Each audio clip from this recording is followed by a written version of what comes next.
Good morning everyone. समस्त को मो भी शिक्षक हेबी यूट्यूब चैनल रे बहुत बहुत स्वागत एवं अभिनंदन।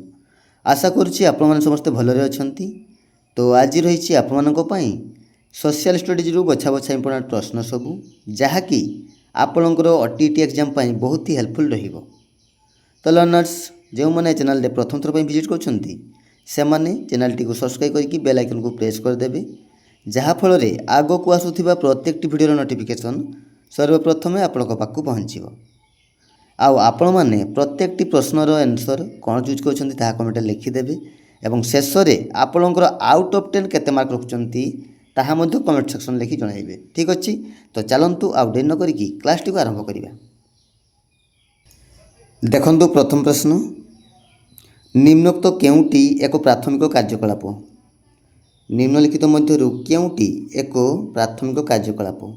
ऑप्शन ए धान रु चावल प्रस्तुति, ऑप्शन बी कपारू लुगा तैयारी, ऑप्शन सी समुद्र रु माछ संग्रह, ऑप्शन डी ट्रक द्वारा द्रव्य परिवहन। तो कौन हम राइट आंसर? ऑप्शन सी समुद्र रु माछ संग्रह। ठीक अच्छी, ऑप्शन सी हो राइट आंसर। यह एक प्राथमिक कार्यकलाप, मन रखियो पिले। नेक्स्ट, रोपण कृषि प्रणाली रे करा जाउथबा केउ फसल उत्पादन रे मालयेशिया पृथ्वी रे अग्रणी? ऑप्शन ए चाहा, option B rubber, option C coffee, option D आखु। कौन हम right answer? Option B rubber है। ऑप्शन बी हो राइट आंसर। नेक्स्ट, केउ अंचल को युक्तराष्ट्र अमेरिकार पशुपालन भूमि कहुए? केउ अंचल को युक्तराष्ट्र अमेरिकार पशुपालन भूमि बोली कहुए? कौन हम राइट आंसर पिले? ऑप्शन ए हो राइट आंसर पिले। ठीक अच्छे, विस्कन्सिन राज्य है। ऑप्शन ए हो राइट आंसर, विस्कन्सिन राज्य, मन रखियो। नेक्स्ट, केउ धरणर शिल्प मौलिक शिल्प भाव परिगणित? केउ धरणर शिल्प मौलिक शिल्प भाव परिगणित? ऑप्शन ए कृषि भित्तिक, ऑप्शन बी खनिज भित्तिक, ऑप्शन सी जंगल भित्तिक, ना ऑप्शन डी समुद्र भित्तिक? कौन हम राइट आंसर? केउ धरणर शिल्प मौलिक शिल्प भाव परिगणित? ऑप्शन बी खनिज भित्तिक है। ऑप्शन बी हो राइट आंसर, खनिज भित्तिक शिल्प। ठीक अच्छे। नेक्स्ट, मृत्तिकार रंग गुण और अंतर्निहित उपादान निम्नोक्त केउ नियामक द्वारा विशेष भाव में प्रभावित होता है? ऑप्शन ए गठन समय, ऑप्शन बी जलवायु, ऑप्शन सी प्राथमिक शिला, ना ऑप्शन डी भू प्रकृति? कौन हम राइट आंसर? ऑप्शन सी प्राथमिक शिला। ठीक अच्छे, ऑप्शन सी हो राइट आंसर, प्राथमिक शिला। नेक्स्ट, मध्यम वृष्टियुक्त अंचल निम्नोक्त केउ धरणर उद्भिद देखा जाए? मध्यम वृष्टियुक्त अंचल निम्नोक्त केउ धरणर उद्भिद देखा जाए?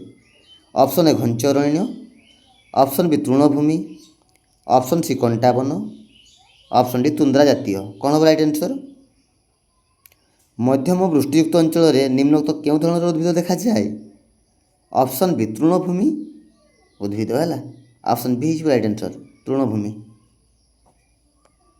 नेक्स्ट, केउ आईन अनुजाई भारत एक सुप्रीमकोर्ट स्थापन करागला? केउ आईन अनुजाई भारत एक सुप्रीमकोर्ट स्थापन करागला? ऑप्शन ए नियामक आईन, ऑप्शन बी पिटको भारत शासन आईन, option C 1990 Bharat council act, option D राज्यसत्व लोपनीति? कौन हम राइट आंसर? ऑप्शन बी पिटको भारत शासन आईन। ठीक अच्छे, ऑप्शन बी हो राइट आंसर, पिटको भारत शासन आईन। ठीक अच्छे, मन रखियो। नेक्स्ट, प्रार्थना समाज प्रतिष्ठाता किए थिले? प्रार्थना समाज प्रतिष्ठाता किए थिले? रामकृष्ण परमहंस, ना स्वामी विवेकानंद, ना महादेव गोविंद राणादे, ना स्वामी दयानंद सरस्वती? कौन हम right answer? Option C Mahadev Govind Ranade है। महादेव गोविंद, ऑप्शन सी हो राइट आंसर। नेक्स्ट, प्रथमे खर्दा ठारे इंग्रेज मान विरुद्ध रे युद्ध करने पाइक मान किए युद्ध विद्या शिक्षा देते? ପ୍ରଥମେ ଖୋର୍ଦ୍ଧାଠାରେ ଇଂରେଜମାନଙ୍କ ବିରୁଦ୍ଧରେ ଯୁଦ୍ଧ କରିବା ପାଇଁ ପାଇକମାନଙ୍କୁ କିଏ ଯୁଦ୍ଧ ବିଦ୍ୟା ଶିକ୍ଷା ଦେଇଥିଲେ? ଅପସନ୍ ଏ ବିପ୍ଳବୀ Jayi Rajguru, option B Dharanidhar Bhuyan, option C Bakshi Jagabandhu, ନା ଅପସନ୍ ଡି ଦୋରା ବିଷୋଇ। କ'ଣ ହେବ ରାଇଟ୍ ଆନ୍ସର୍? ଅପସନ୍ ଏ ବିପ୍ଳବୀ ଜୟୀ ରାଜଗୁରୁ ହେଲା। ଅପସନ୍ ଏ ହେଇଯିବ ରାଇଟ୍ ଆନ୍ସର୍, ବିପ୍ଳବୀ ଜୟୀ ରାଜଗୁରୁ। ନେକ୍ସଟ ଦେଖ ପିଲେ, ଲାଲ କୁର୍ତ୍ତା ବାହିନୀ କିଏ ଗଠନ କରିଥିଲେ? ଲାଲ କୁର୍ତ୍ତା ବାହିନୀ କିଏ ଗଠନ କରିଥିଲେ? Joseph Mazzini, Count Cavour, Garibaldi, Victor Emmanuel. କ'ଣ ହେବ ରାଇଟ୍ ଆନ୍ସର୍? ଲାଲ କୁର୍ତ୍ତା ବାହିନୀ ଅପସନ୍ ସି ଗାରିବାଲ୍ଡି ହେଲା। ଅପସନ୍ ସି ହେଇଯିବ ରାଇଟ୍ ଆନ୍ସର୍। ମନେ ରଖିବେ ପିଲେ।